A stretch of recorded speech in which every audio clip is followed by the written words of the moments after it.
What it is, what it do. Shake9169, Sophisticated Hyphy Show. I'm here with Brother Malcolm Shabazz. Introduce yourself, bro. My name is Malcolm Shabazz. And I'm the grandson, namesake, and first male heir of a great Muslim revolutionary leader by the name of Hajj Malik Shabazz, or more widely known to the masses as Malcolm X. So, brother, I requested to meet with you, talk to you, because I'm really inspired by your movement and you know what you're doing for the community. Coming out at your age, talking about some of the social issues that your grandfather expressed to us, and doing it in a modern type of way, being that you're a youth, and as we know, there was the path of getting here was actually similar to your grandfather. Well, we often find ourselves in situations where we wish that we could turn back the hands of time, or to go back and do things differently. Though time travel isn't a reality, so the only remedy is to be as conscious as possible in the present in order to successfully navigate into the future. One of the things that my grandfather said is that those who fail to plan fail. Me growing up, I've been been under the authority of various group homes, residential treatment centers, juvenile detention, all of which prepared me for prison. In the Holy Quran, Surah 20, Ayat 50, it states that our Lord is He who gave all things its creation, and then He Himself guided. Though Allah subhanahu wa ta'ala also reveals to us that man is made in toil and struggle. So also bear in mind that He never places more on our shoulders than we can bear.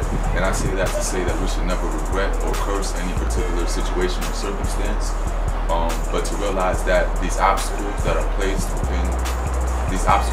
at certain points in our life only should serve to make us stronger, just as coal under extreme pressure makes a transformation into diamond, or as others would say, no pain, then no gain.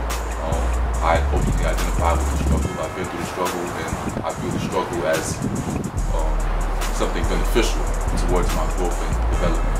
And it's made me who I am, it's defined my character, and it is what I'm here today.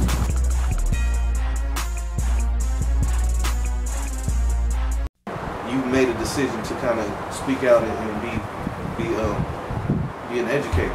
Well, you know, my grandfather, when he was in the 8th grade, he was described as being very well-mannered and highly intelligent. And not only was he highly intelligent, he was at the top of his class, but he was voted class president. And he was the only black student in the entire white class. And he described the other students as being friendly towards him, but that they had looked at him as a pink poodle or a mascot. And he said that he was called nigger so many times that he had begun to think of it as a part of his name. And the other children in his class, or even his teachers, they didn't call him nigger because they necessarily held any animosity towards him, but racism was so thoroughly ingrained in the culture of the people and within the politics of the society at that time. But after one of his classes, his teacher told him, pulled him to the side and asked him if he had put any thought into what career he wanted to take up when he got older. And my grandfather said that he wanted to be a lawyer. And the teacher told him, the teacher didn't necessarily dislike him. He probably, liked him. He was one of his favorite students. But his teacher told him, he said, Malcolm, you need to be more realistic. And being a lawyer is not a realistic career option for a nigger. He said, why don't you think about working with your hands? Jesus worked with his hands. Your father worked with his hands. Think about being a carpenter.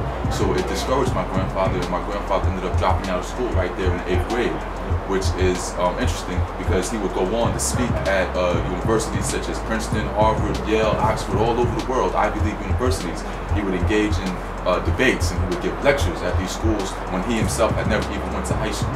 But when he dropped out of the 8th grade, he began to rip and run in the streets, and he was known in Harlem as Detroit Red.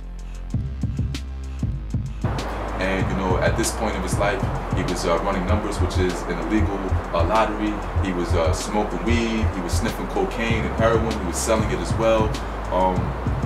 And he eventually ended up in prison. When he was in prison, the other inmates considered him to be so discourageable that they labeled him Satan. In an environment where you have rapists, you have drug dealers, you have gangsters, they called him Satan. So this should give you an idea of where his mind state was at that time.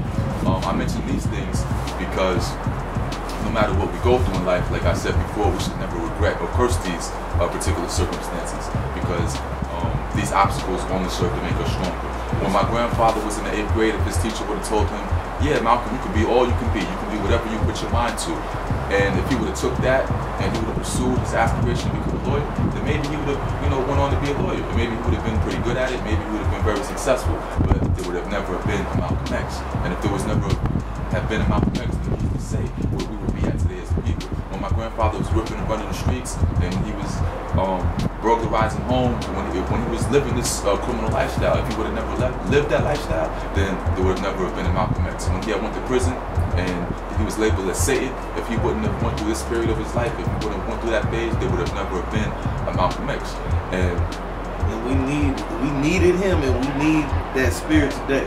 And the reason why I mention these things, even though they may seem negative, we got to take the negative with the positive. These things were a part of who he was. It shaped and he molded him as a person. And you have a lot of other leaders out here today that, not to take anything away from them, but maybe they were raised in well-to-do families. Maybe they went to private schools their whole life. Maybe they had a silver spoon in their mouth. But they're out here and they represent the people, and they're a mouthpiece for the people, and the people can't relate to them. But my grandfather was a perfect example and epitome of what it is to be a true revolutionary.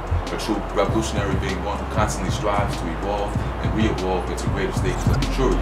He came a long way, though it's because he was never set in his ways. Nor was he unwilling to admit his previous mistakes or errors, nor was he unwilling to openly identify, address, and work on correcting his own personal flaws. A person who had lived a criminal lifestyle could look to him and say, he's been in my shoes where I am at today, and look at where he is now. Somebody who did drugs or sold drugs or pimp, they could look at my grandfather and say, he's been in my shoes, and look at where he is. Let me ask you this now, as a speaker and as coming out as an educator, also, do you take in all of these as an example, or are you advancing upon that same epitome of self-improvement and becoming constantly better? Well, the thing is, I believe that many people are looking for leaders. They're wondering where the leaders are. They're looking for the next Malcolm X's and Martin Luther Kings. But my thing to them is that you shouldn't look for the next Malcolm X and Martin Luther King to come along. That's a disrespect. That's a slap in the face. Don't look for the next Malcolm X and Martin Luther King to come along. Our prophets came from Jesus to Abraham to Moses to Adam. The prophets, they came here. They didn't come here for you to praise them or idolize them. The same way with the Malcolm X's, the Martin Luther Kings, the George Jackson, Jonathan Jackson, Sada Shakur. They're not here to be praised. That's not what they're here for, and that's not what their mission was. You look at them and you need to see that whatever it is that attracts you to them is something that you possess within yourself. They are a mirror image. And what people need to do is realize that they possess the potential of these great men within themselves and act upon that, to emulate these men, not to praise these men. Exactly. My name is Malcolm Shabazz, and revolutionary love, loyalty, and solidarity.